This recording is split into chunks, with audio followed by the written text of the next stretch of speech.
This segment of the Alice Stewart Show is brought to you by Aero Plumbing. For all your household or business plumbing needs, call Aero Plumbing at 1-866-PLUMBER or schedule an appointment online at aeroplumbing.net. And we're back on the Alice Stewart Show. In the spin room this morning, Mariah Hatta, former executive director of the Democratic Party of Arkansas, and Marvin Lessman. He's a Conway businessman, president of Maxco Consultants, former Faulkner County Republican Committee chairman and Faulkner County election commissioner and candidate for Faulkner County Clerk. Mariah and Marvin, great to have you here. Good morning. Thank you. Good morning. Glad you could join us. Well, over the weekend, while folks were sleeping, and over the weekend, the situation in Iraq is really intensified. And President Obama addressed this early in the weekend about how things need to be done. And what the latest news we have now is that the United States is sending arms to Kurds in the battle against militants. And here is President Obama addressing reporters on this to start off the weekend. The nature of this problem is not one that a U.S. military can solve. We can assist. And they are doing that. The U.S. military, we sent humanitarian aid to the region, now learning that we're sending troops, or not troops, but arms to Iraq's Kurds, weapons directly to Kurdish forces.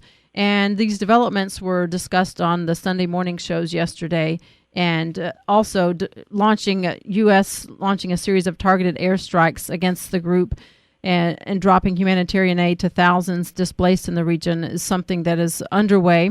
Democrat Senator Ben Cardin was on Fox News Sunday, and he talked about the importance of getting involved, and he says an inclusive government in Iraq is vitally necessary to combat extremism. And many say that the United States is next, so it's important to combat extremism right now. The way to do it is first and foremost to have a representative government in Iraq so that moderate Sunnis don't find that the only course they have is to line up with extremist groups. So let's have a representative government that can reach out to the moderate community and cut off the support for the extremists. Marvin, your thoughts? Well, the last comments are right on. We do need a good government there to work with.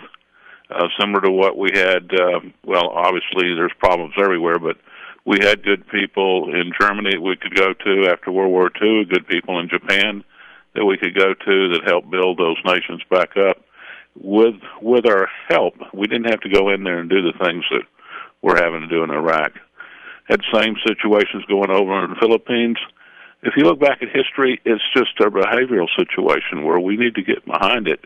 And it doesn't seem like our plans are, I think we have a lot of plans, but I'm just not sure that they're being listened to. And I don't think they're vetted well at the White House level. So I think we've got to go to the next level. I really do. Mariah, your thoughts? Well, I thought it was interesting reading that the Prime Minister is going to sue the President. Seems it rings a little familiar here in the United States. But at least we don't have a violence that they do. Even when our government is dysfunctional at all levels in Washington, that if they talk about suing the president, no one is going to get killed, or we're not going to see people fleeing the Capitol literally for their safety. So I'm trying to make a light of a terrible situation, but.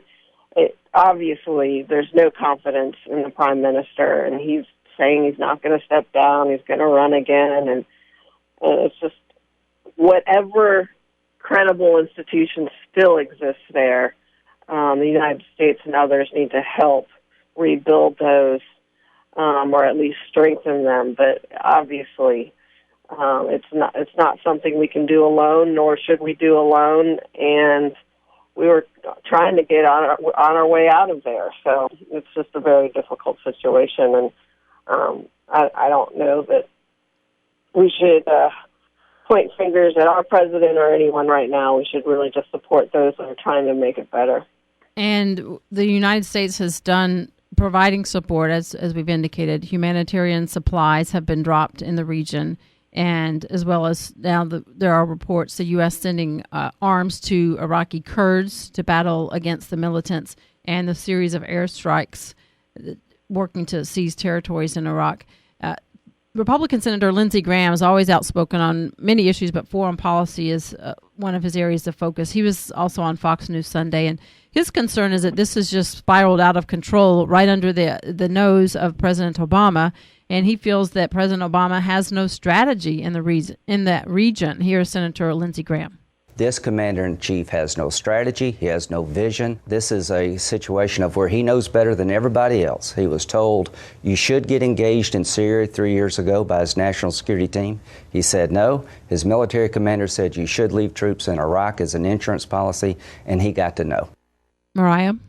Well, this goes back to,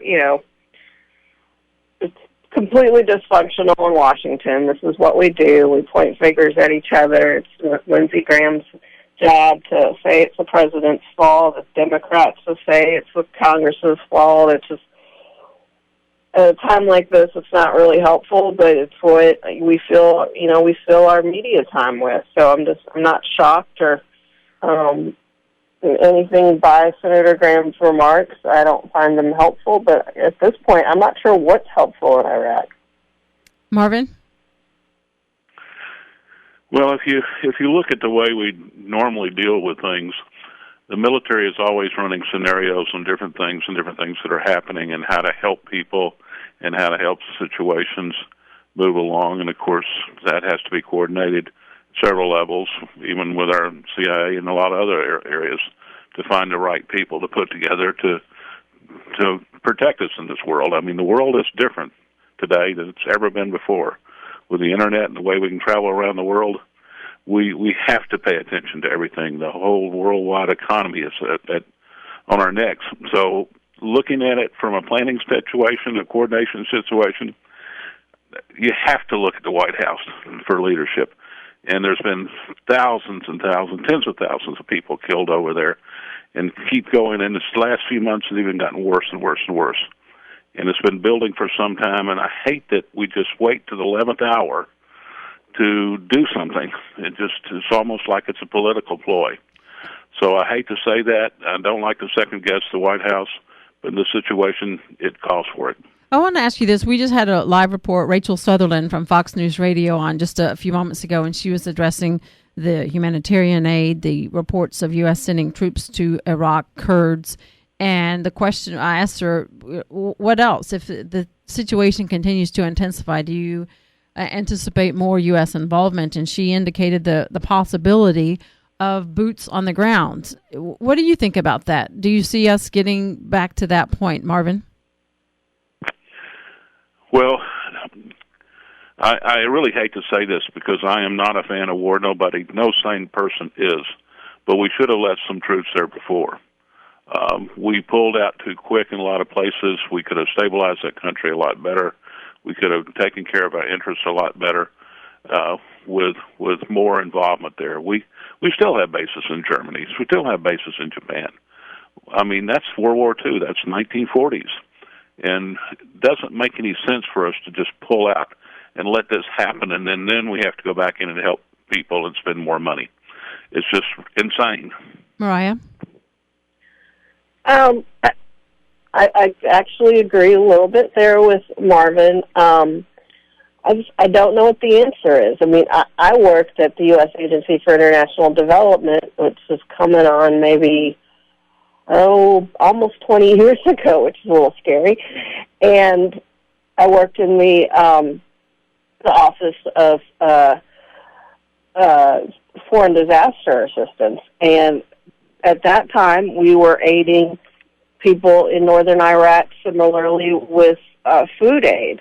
And, it seems that these, I guess the best word is ancient issues, these ancient, areas of strife, no one can seem to solve them. They need to be solved internally, and then it gets to the point where someone else has to intervene, but no one can really intervene by changing everything, so then nothing ever gets solved. It's a horrible situation, and you see the human lives that are always affected by this.